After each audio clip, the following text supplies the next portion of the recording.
Now from SRB Studios, Mr. Craig Thatcher.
Just as bad as they sound, even though you feel the weight of the world on your chest. Time we all need a helping hand, some understanding from a fellow man. All you need to do is call on me, and I'll do my best. You can count on me. You need a friend.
Good evening, folks, and welcome back to the Schuylkill River Valley for Sidetrack Sunday number 1 for 2025.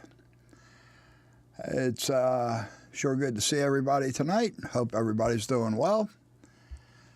And let me turn this off.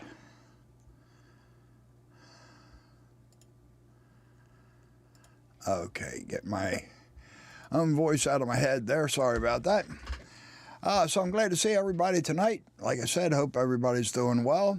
I hope you had a great holiday season, nice Christmas, or whatever holiday you celebrate, and a great New Year. I've got no complaints with mine. So let's see who's here. First in was Tammy and Ray. Good to see you, folks. Hope you're doing well. Tammy, hope you're feeling better. Next up was Thomas's Trains. Good to see you, Thomas. So sorry, folks, I don't have any cookies, but kind of figured that by now we're all cookied out. But I do have some fresh homemade Pennsylvania Dutch-style rice pudding, which is one of my favorites. And I've got some big bowls here, so I got plenty for everybody. Let's see who else here. We got Mike, the rail artist, is in the house. Good to see you, Mike. Then came James from Dundas Junction Model Railroad. And Stephen from the Wigwag Workshop. Good to see you guys. Let's see, Kyle Stevens is here. Good to see you, Kyle. And Adam Cruz is here getting his laundry done. Good to see you, Adam. Appreciate you stopping in.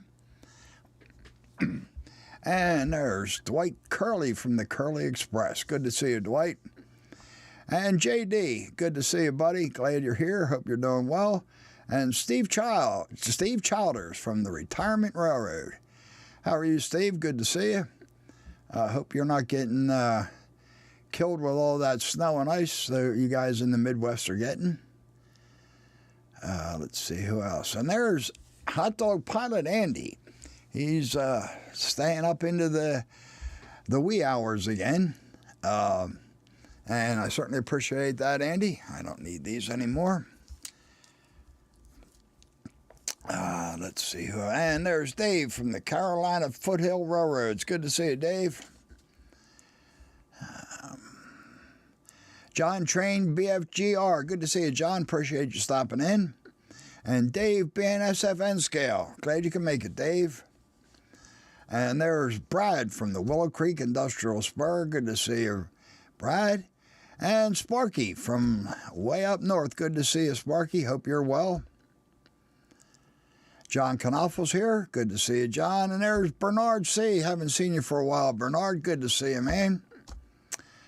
And here's Beaumont Hills Subdivision, JP. Looks like JP's got a new channel name, but good to see you, JP. Let's see, we've got Bob from the PK&W Model Works. Good to see you, Bob.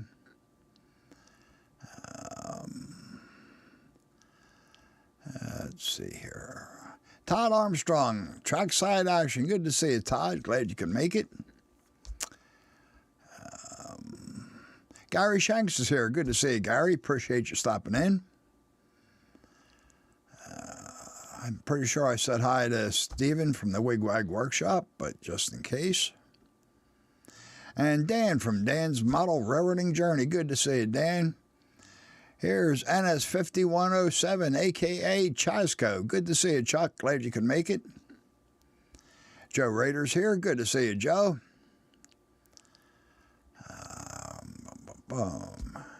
Nathan DeLay's here. Good to see you, Nathan. Hope you're doing well. And David from DB Tech. Good to see you, David.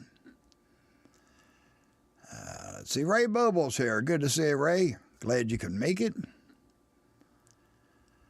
Let's see, and Brian and AJ from the Iron Horse Model Railroad. Good to see you, folks. Sure hope you're both doing well. Let's see here, who else? Joe Rader. I'm not sure if I said hi to Joe, but hi, Joe. Just jumped on me. Let's see. Randall Ellison, good to see you, Randall. And Caboose 1973, Channel 1, good to see you. Glad you could make it, man. Let's see. Great Northern JJ's here. Good to see you, JJ. And Dwayne's Fork and Spoon Railroad. Good to see you, Dwayne. Glad you can make it.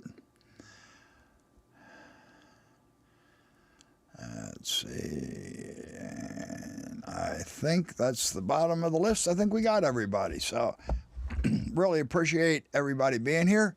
If I missed anybody, I'm certainly apologize. And anybody who's just lurking, good to see you guys too. Okay, so I had I still don't have a project planned. I just haven't figured out what I'm going to do next. But I'm working on something. I will come up with something before too long. But what I had hoped to have for you tonight, I shouldn't say hoped. I guess I can say hoped, although I didn't have an awful lot of faith in it. I was hoping to have some footage of my 60+ year old O-scale GG-1. I mentioned before on live chats that my father always put up a massive 3-level O-scale layout every Christmas, and his pride and joy was the GG-1.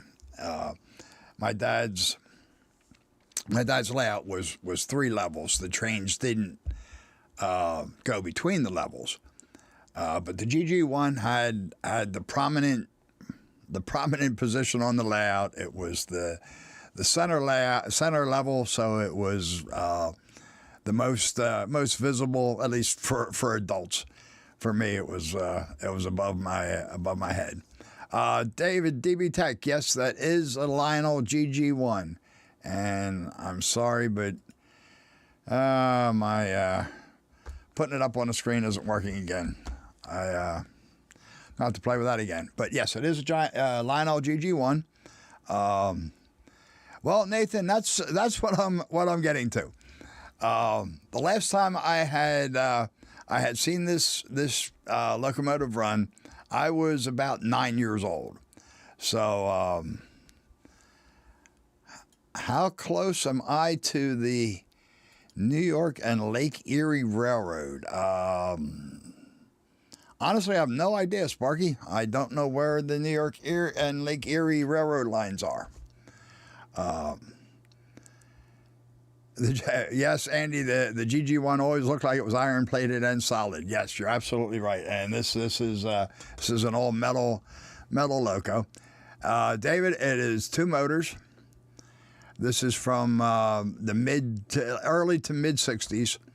I think it was the 4th iteration of Lionel's GG-1, if I'm not mistaken. But like I said, this hadn't. Gowanda? Never heard of it, Sparky. Yeah, Nathan, I know what it needs. I know what I need to do. I just haven't gotten around to it yet. Anyhow, it hasn't. Last time it was run, I was about 9 years old. So we are talking about, a couple years ago. So some time ago, I had taken it up to my buddy Craig Thatcher's O-scale layout. We were going to, put it on tracks and see if we could get it to run. And like I said, I really didn't have a whole lot of faith in this. Hey, there's Wild Bill from the New Fenris Railroad. Good to see you, Bill. Glad you could make it in, man. So I took it up to Craig's and we put it on the tracks, and it wanted to run. The lights came on. It was trying like hell to move. If we pressed down on it a little bit and wiggled it, it would move, an inch or so at a time. So I took it off the tracks. I wasn't planning on on running it very long because it's just been sitting for, like I said, for 3 or 4 years. Anyhow, when after we had, let me back the story up a minute. Before I had taken it up, I had given it a little bit of grease and oil. Let's see, Nathan. It is post-war. This GG-1 was from the early to mid '60s. So, like I said, I did lube it up a little bit too. Hey, there's Robert from the Flying Crow. Good to see you, Robert. And we put on the tracks, and it was trying to run, but it wouldn't. Well, we discovered one of the problems. And that is my father didn't use the standard 3-rail Lionel track. He hated that look, and no offense to any O-scalers we have here, David, I'm looking at you. I never liked that look either. That was just too far from realistic for us. So my father, what he used, it was made by Lionel, and at least at the time, it was called Supero. And it was the regular standard O gauge track. It wasn't the O27, but it had realistic ties with realistic tie spacing, and instead of that center rail running down the middle of the tracks, it used a very narrow strip of blackened, I'm not sure, it was either copper or brass. And this track just looked so much better. If you were looking at the track, you would, of course, see the center strip running down there. But when you were looking at the layout or watching the trains, it just faded into the background, and you never really noticed it. Excuse me. But when Craig and I took the loco off his tracks and turned it over, that's when we noticed that that thin copper strip had worn grooves into the rollers. So the rollers weren't getting good connection, and that was the first problem. But that also convinced me that my father had never done any maintenance to this loco, which I kind of suspected that really wasn't that style. But here it is. It's really in beautiful condition. Like I said, this is early to mid '60s, and it is the two motor trucks. So I did replace the rollers on it, but like I said, I didn't really expect that to solve the problem. So yesterday, in fact, I took it back up to Craig's, and we thank you, John, and Brian, thank you. This is real. It's a gorgeous locomotive. It weighs a ton. I should put it on a scale and weigh it, but man, this thing has to be. Oh man, I wouldn't be surprised if this thing is 10 pounds. All metal.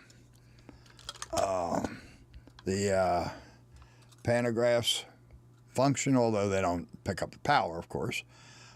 Thank you, Kyle. Hey, Dwight, yes, this is big, man. And JP, yes. This thing is huge.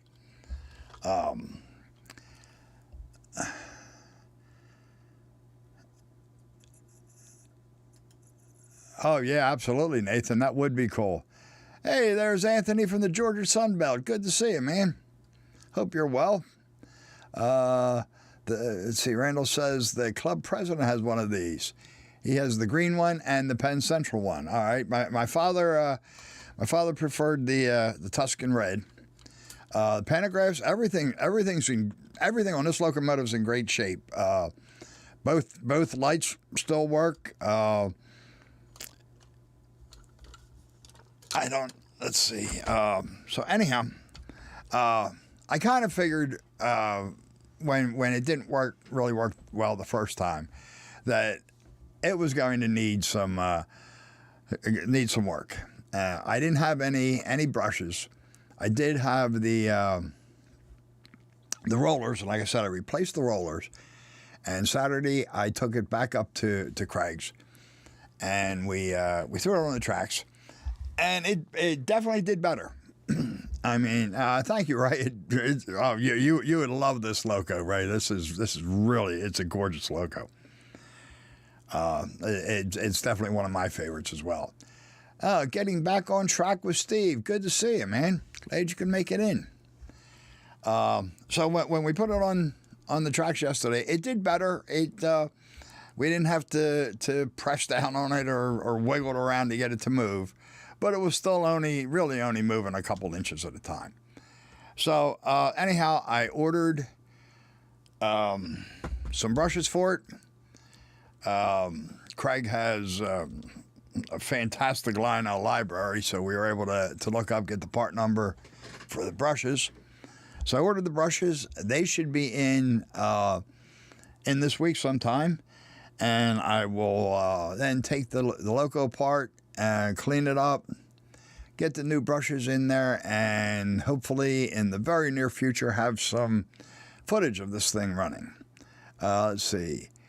Nathan bought a GG-1 and HO scale with the same paint scheme, but this one has a feature that you have an option of free wireless to work on pantographs only or regular track. That's cool, Nathan. I have a couple GG-1s in HO scale. One in the Tuscan red and one very old one. Again, probably back to the 60s, maybe early 70s.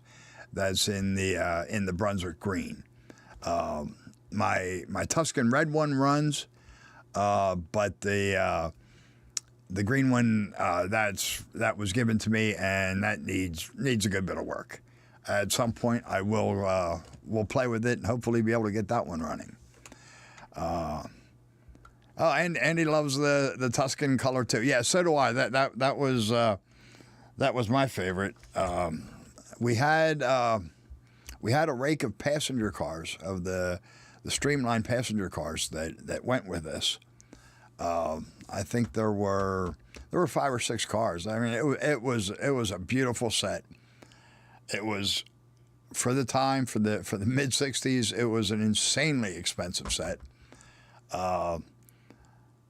My mother and I bought it for my father. Well, mid '60s actually. My mother bought it, I guess. I chipped in some of my allowance, but I'm sure a very small amount.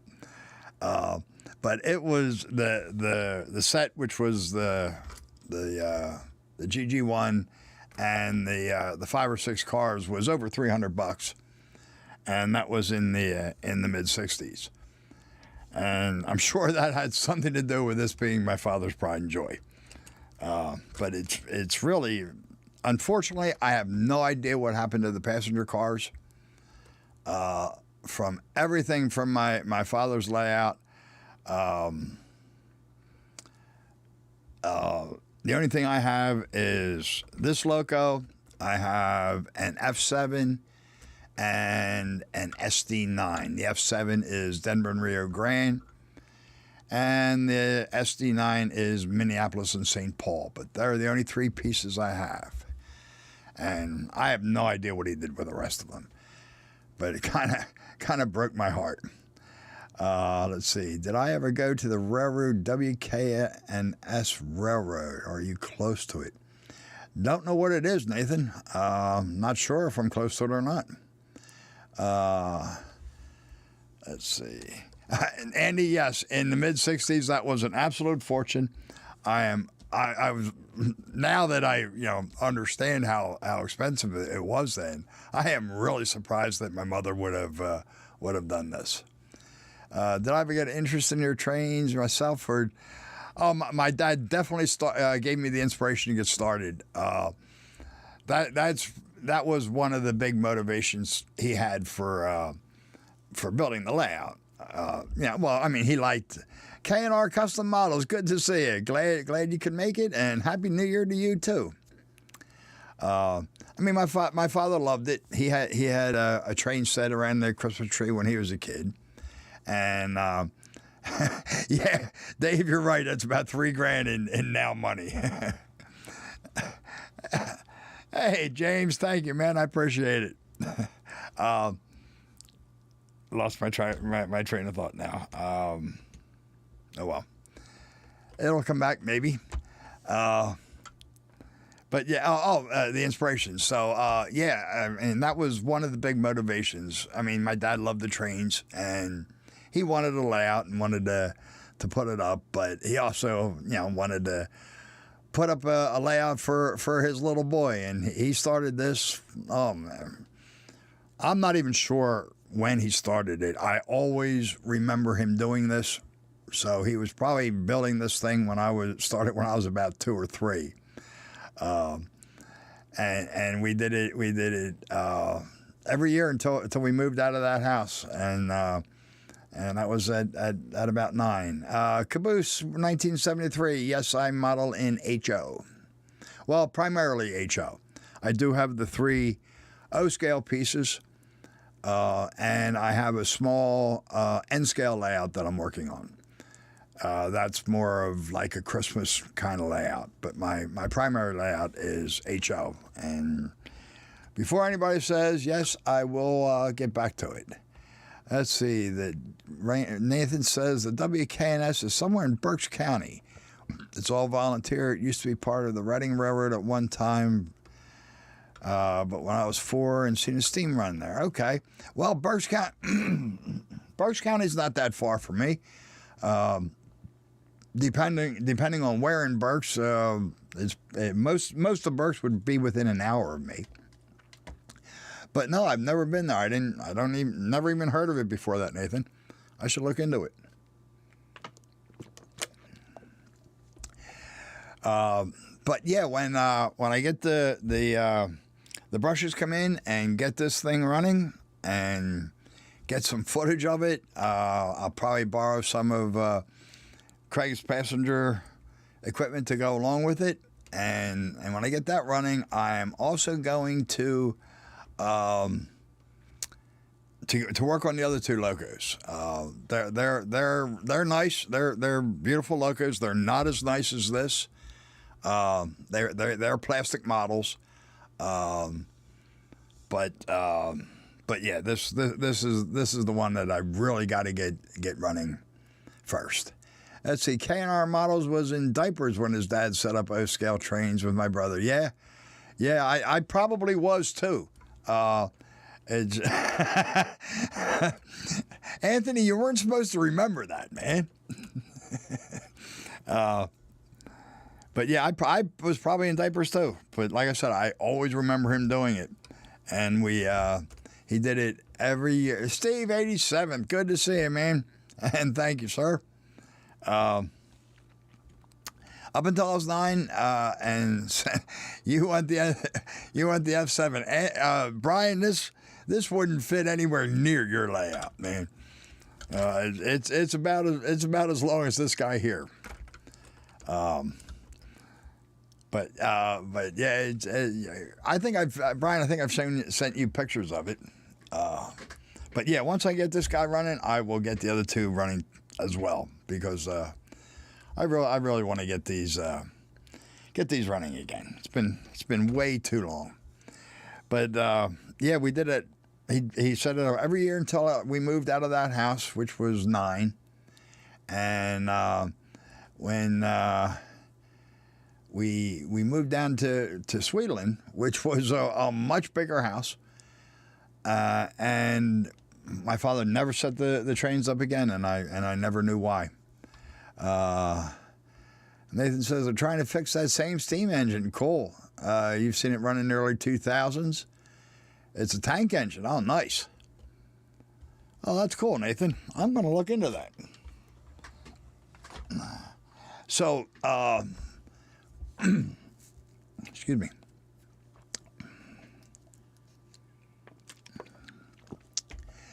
So the main reason for going to Craig's, I got the Coopersburg Area Scale Model Engineer Train Club, which is obviously in Coopersburg, and that's where Craig lives.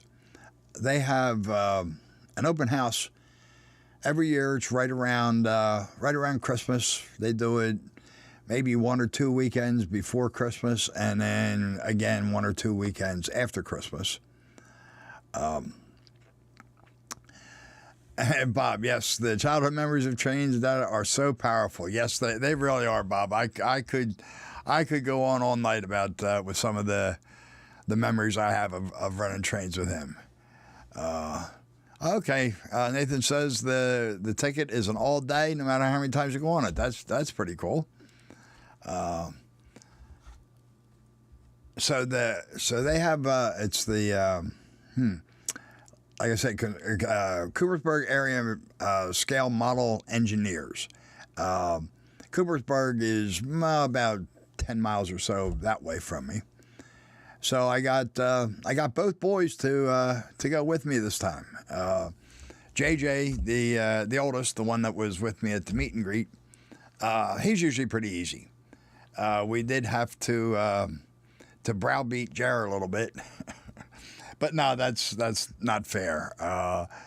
Jared's a senior in college, the big football star. He's got a girlfriend, trying to work all he can so he can treat Rachel right, and trying to get some internships ready because he's getting ready to graduate. So he's a pretty busy kid. So I shouldn't say we had to browbeat him, but yeah, we were able to schedule this at a time that that he was available. Let's see. Oh, that's cool. Nathan says he has videos from the early 2000s before he had a YouTube channel, when he used to see that steam engine run under its own power. That's cool, Nathan. You should put them up on your channel. They'd be good to see. Anthony from Georgia Sunbelt is expecting 12 inches of snow tonight. Oh, keep it down there, Anthony. They're talking about maybe an inch for me. The footage is from 2004. Okay, that's cool, man. Like I said, if you can get it onto YouTube, that would be great to see. Hey, there's John Benicki. Good to see you, John. Glad you could make it, man. So I got, like I said, I got both boys. It is on your channel. I will look for it, Nathan. That's cool. Thank you. I don't think I've seen it. So like I said, I got both boys to come up with me, and we stopped and picked up Craig on the way. And this is a really nice club layout. It's in hey, there's Rusty. Good to see you, Rusty. It's in the basement of the Coopersburg Town Hall or municipal building or whatever they call it. And it's I think it's 35 by 44 feet. So it's a good sized room. They have the room, pretty much full of the layout, and walkways, of course. And it's largely finished. Hey, there's Zoe. Good to see you, Zoe. Glad you could make it.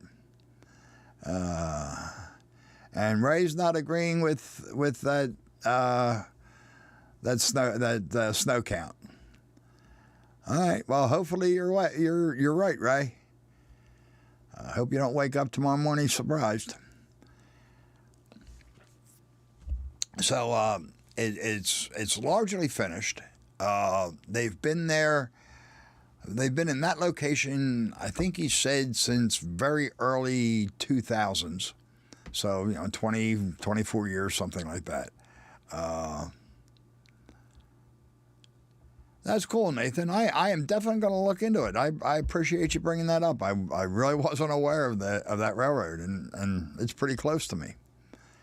So they've been in that location, like I said, 20, 25 years maybe, from what the guy was saying to me. Prior to that, they were two separate clubs, and at least one of them lost their lease, and so they ended up joining together, and they're now in the Coopersburg Township Hall or Town Hall. And like I said, it's largely finished. I did see a small section that had very little scenery done to it, but that was a very small section.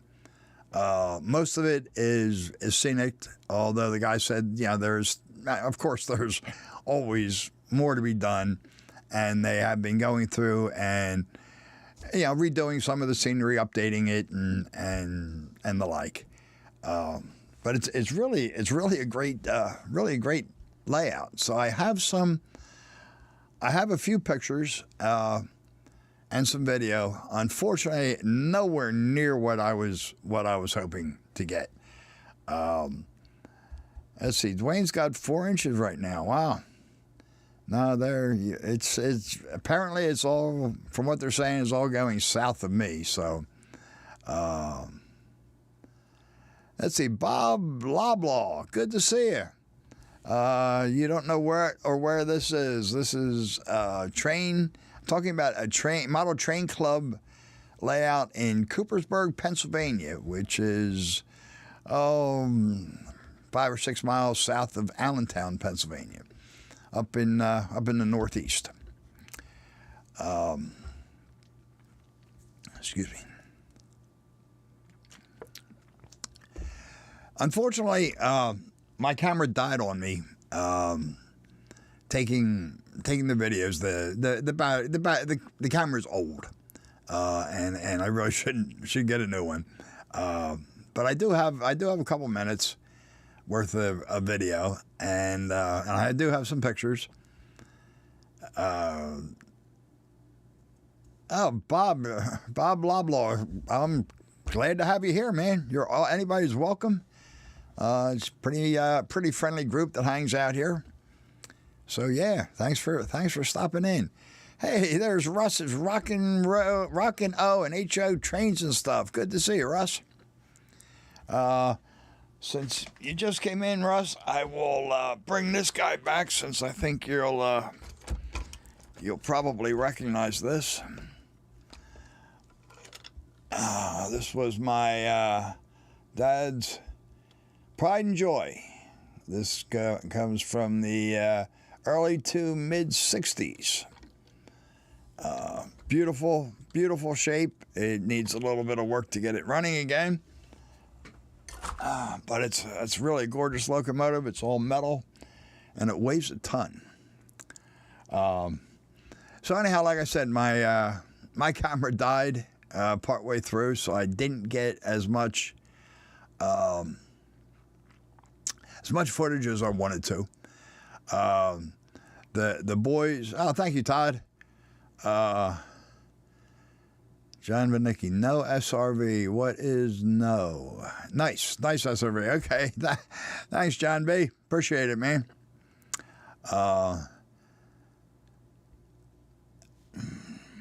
So I was hoping the boys would get some video. JJ got a little bit. Jared was just so into the trains. I don't think he even took his camera out of his pocket. So, and good point, Ray. Before I get into this, let me just mention that normally we try to keep the Sidetrack Sunday schedule pretty consistent, just to make it easier for everybody to know who's on and when. Thank you, Russ. I am thrilled to have it, and I'll be even more thrilled when I get the brushes in it and get it running again. So we try to keep the STS shows, the schedule, pretty consistent to make it easier for everybody. But sometimes, we do have to shuffle things around a little bit. And January is one of those months. So next week, Ray will be taking the reins. Ray's usually the fourth week, but he's going to be taking over next week. Let's see. And Caboose 1973 Channel 1 is going to try and do a live video stream later tonight. Oh, cool. We'll have to, and if anybody who has a chance and is around later, stop over and check out his live stream. So let's see what we have. Some pictures here. Okay, they have scattered throughout the layout. They have representations of actual towns, and I have some pics here of two of the towns that they did really an amazing job on. These are definitely recognizable. That's not what I wanted. Oh, wrong one. Sorry. That's what I want. No, that's not what I want. I'm sorry. Okay, these aren't the towns. I'm sorry. These are some pictures I have. This is one of the many yards that they have. They must have at least 3 or 4 yards. Hey, there's Ken Amos. Good to see you, Ken. Glad you could make it. So that's like I said, that's just one of them, and they have a bunch of them. They have a couple of real nice turntables and roundhouse scenes. There's one of them, and there's the other one. This is a much better shot. You get a good shot of the roundhouses and all the track around it. It's really nice scene there. And this I wish we had gotten a better picture of this. There was a crowd right at this spot. Yeah, Bob, I'm with you. That curved yard just looks amazing. And yeah. Sparky, I'll come back. Yep, Sparky, I made sure we got a picture of some Conrail just for you.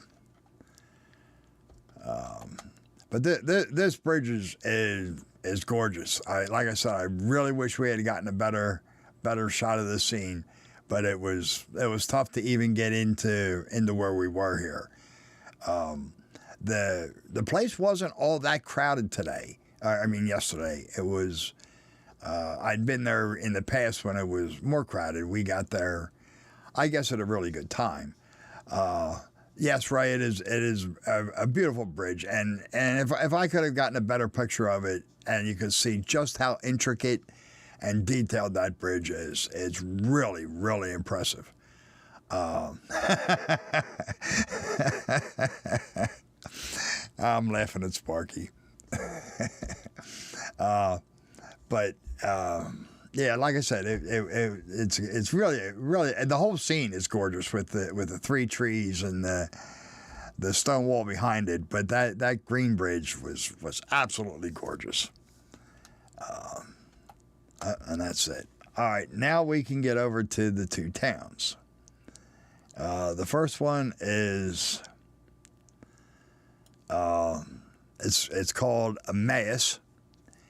And it's 5 or 6 miles southwest of Allentown.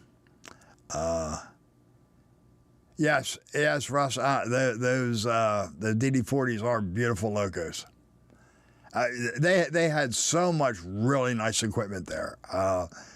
I'm really disappointed that I had problems with my camera, because they had really some fantastic equipment, some great scenes. But the town of Emmaus, it's just nothing special residential community. It's about 4 or 5 miles southwest of Allentown, which puts it maybe 10 miles, 12 miles that way from me. And although I've never been to Emmaus, JJ, who was with me, he used to live right next to Emmaus and had been there many times, and he swears that it was they did a great job, that it was perfectly recognizable. The other town that they did, thanks, Andy. The other town that they did that I got pictures of, that I didn't get pictures of all of them, unfortunately, is Quakertown. And Quakertown is, I live just outside of Quakertown. Quakertown's 2 or 3 miles in that direction, and they got the train station and the train depot from Quakertown. And although it's in a bit rougher shape now, this is how it would have looked in like the 60s. They did a fantastic job. This is anybody from the area. As soon as you look at those buildings, you know exactly where it is. So let me here we go. We start off here with Emmaus. And the choice of buildings, the architecture, that the little triangular section there, which you'll see better here. This is all like, from what I'm told, is all perfect Emmaus. That they did a really awesome job with this.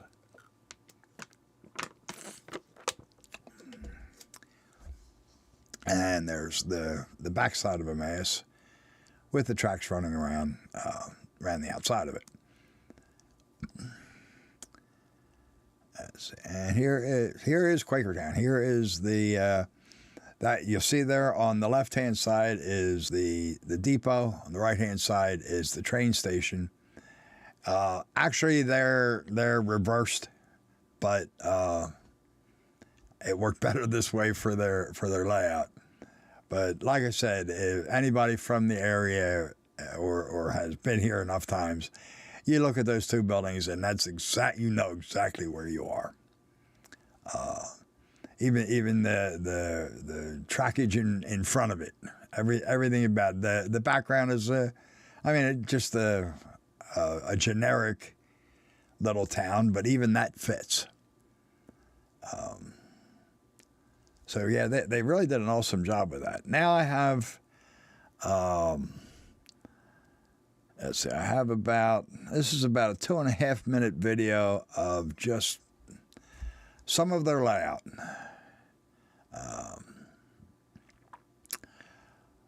This was a really nice pond scene they had here that I caught. They were running some really long trains, as you can see. That I only caught about the last third of that train. That was a nice long train, all boxcars.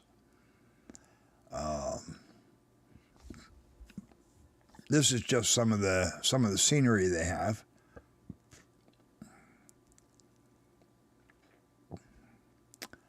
Not sure. Okay, yeah, there we go. I wanted to catch the. There's another view of the curved yard, or maybe it's a different curved yard.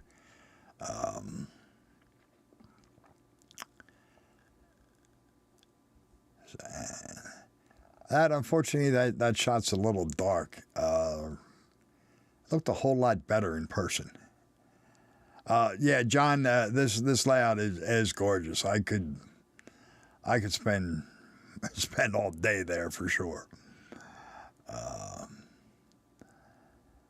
Yeah, Bob, it really is. When you talk to them, they'll tell you, how much work there's still left to be done on it. But they're model railroaders, so none of us are ever think our layout's finished. But yeah, they've done a nice job for being in that building for about 20-25 years. It's very welcome, very complete. Alco, yep, they had some PAs in there. They had a little bit of everything, Andy, as far as motive power. They had switchers. There's some SD units there. Here you go. Here's a couple steamers. So yeah, they have a little bit of everything. A nice collection of switchers. They have, according to their website, I think they have 40 members. and apparently the membership is very stable. They don't. They're not. Let's see. That was a little welding scene I caught a quick glimpse of, and there's a quick look at their helix. Let's see, Anthony. It's the Coopersburg Area Scale Model Engineers. They do have a website. I believe it's just casme.com or .org. I'm not sure.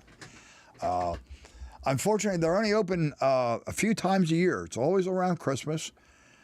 I think, like I said earlier, I think it's probably 2 weekends in December. Yep, Coopersburg Area Scale Model Engineers Train Club. Exactly, Sparky. Thank you. And yeah, Kyle, it's really an impressive layout. I really would like, probably next year, I'm going to go more than just one weekend. It's you can't see it all in one trip. And I mean, they ask for a donation. They don't even suggest an amount. If you ask them how much, they just tell you, whatever you can afford. So I mean, most people were tossing in like $5. So for yeah, it is. I think that's why they go by CASME. And most people were chipping in like $5. And you can't beat it for that. And they were having a raffle. They were raffling off a. I'm pretty sure is it an O scale or HO scale? Yep, that's it. Thank you, Sparky. Appreciate it. Sparky just posted the link there, so if anybody's interested, absolutely check it out. And if you're planning on going up sometime, get in touch with me because I'll be happy to go again. Yeah, it's a great club. I really wish they were open more often or during not just around Christmas time, but I guess they want to run trains and work on their layout more than they want to open it up to the public, and I can't blame them for that. So anyhow, the raffle is let's see. Oh, thank you, Nathan. I will check it out. I appreciate that, man. So it's a Polar Express train set. I thought it was O scale, but that doesn't make an awful lot of sense with them being HO. So maybe it's HO. So anyhow, I bought they were offering a buck a chance or 6 for $5. So I bought the 6. So we'll see. Maybe I'll end up with. Yes, that's right, JD. They are open next weekend. I didn't mean to mention that. And I think that's the last weekend for this time around. Yeah, they were open this weekend. Yes, JD. It was yesterday that I was up there, and like I said, it's a great layout. They're really friendly people. They're typical train club. They'll talk to you. They'll answer questions. They like talking about their layout. So good bunch of guys, and really it was a fun time. If you're yeah. So they do have a nice website, nice everything that goes with it. It's done well. So like I said, if you're in the area or you're up for a drive, it's definitely worth it. And like I said, get in touch with me and I'll meet you there because I'm more than happy to go back to see that layout anytime. And for a $5 donation, like I said, you can't beat it. So that's really all I had for tonight. I am like I said, I haven't come up with another project yet. I've been tossing around that operating N-scale swing bridge. I don't really have a use for it, and that's kind of why I'm holding off doing it. I did the drawbridge, which I don't really have a use for, so that's just the diorama downstairs. But with 2 layouts and that diorama, I'm kind of running out of places to put dioramas. All right, Dan, appreciate you stopping in and hanging out. Have a good night, good rest of your week, and enjoy your chat with Mom. So I don't know if I'm gonna do that, or maybe work on some building for the layout that I can actually use. So I don't know. I will come up with something. But really, that, like I said, that's about all I had for tonight. I will put up the schedule for January at the end of the stream here. Nathan, that's a good idea. I could do that. Kind of running out of room in the house though. I would need a bigger house if I was going to do that. Either that or move out of my bedroom or something. Unfortunately, my house really isn't that big. Bob Bloblaw, I really appreciate you stopping in. Glad you hung out, and hope you had a good time. And you're always welcome back. I'm pretty sure Ray was mentioning that there's 5 of us that do this every Sunday night at 8. We all do something a little bit different, which keeps it interesting. So yeah, you're always welcome back, and like I said, I appreciate you. Randall's looks like he's gonna get stuck in Kansas. Is that because of the snow, Randall? I heard earlier Kansas really got slammed. So yeah, like I said, I'll post up the schedule for the rest of January at the end of the show. I'm pretty sure Ray and a couple of the other guys have posted it on their community posts, and if I'm not mistaken, Ray posted it on Facebook. Let's see. Kyle says, "What kind of computer do I have, and would you recommend a possible used one? I'm needing one." Kyle, this is really a pretty basic business computer. That's what I use in my business. The only thing that I've done to it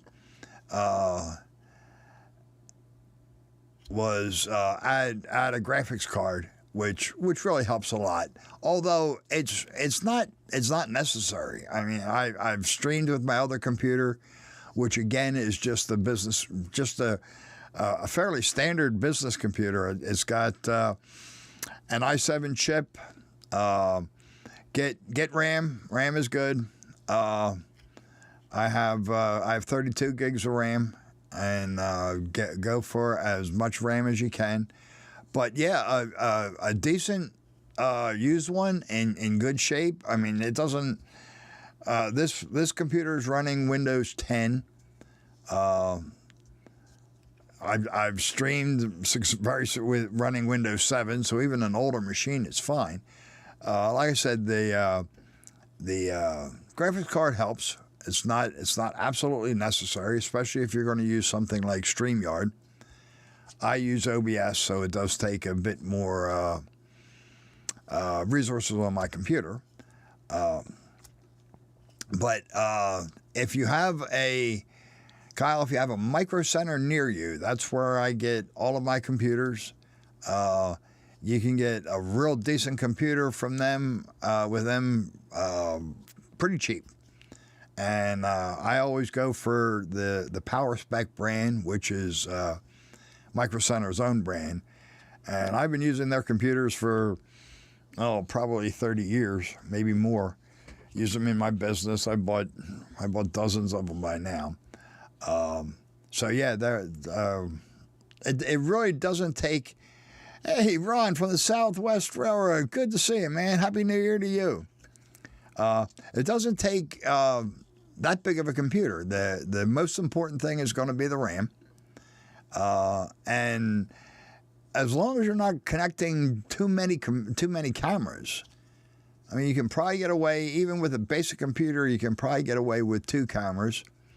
If you want more than that, you're definitely going to need a graphics card and maybe a USB card.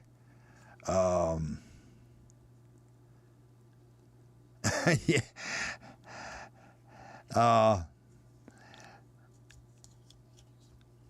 Yeah, like I said, you don't really have to know all that much, Kyle. It's not. You don't need a heavy duty computer for what you have for what you're going to be doing.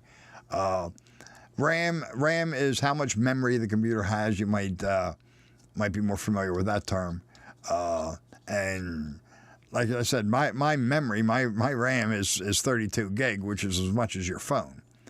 My hard drive on this computer, I think I have, probably 2 terabytes.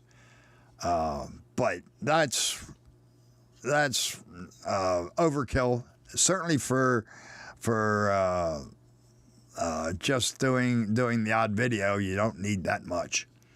I have that much because I also use it for my business. So, and okay, you're not looking to do streams, uploading video, Kyle. A basic, especially if you're using one camera, a basic computer, something with an i5 or an i7 chip is good. Still go with as much RAM as you can get in it. No less than 16 gigs. I would go with 32 for sure. 64 if you can. Excuse me 1 second, folks.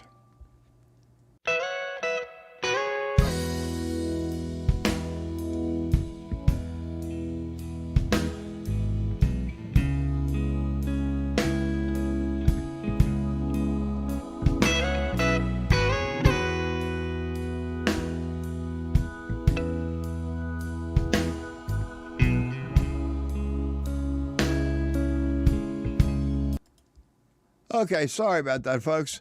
Nathan, what is my business? I don't sell stuff or do stuff. I own a tax accounting firm. So really, that's what I need the computer for is just for doing taxes and for the accounting work for my clients and stuff. So I'm going to have to end it here. I've got to make this call. Sorry, but it's important call that I got to make here. So don't forget, next week is Ron still has Windows Vista. Wow. Don't forget, Ray has next week, and I'll have the schedule up here in a second. So sorry to cut it off real quick like this. Kyle, if you have specific questions, feel free to drop me an email, man. I'll be happy to help you. And I guess that's it for tonight. Everybody have a great rest of your week, and really appreciate you hanging out with me tonight. And thank you.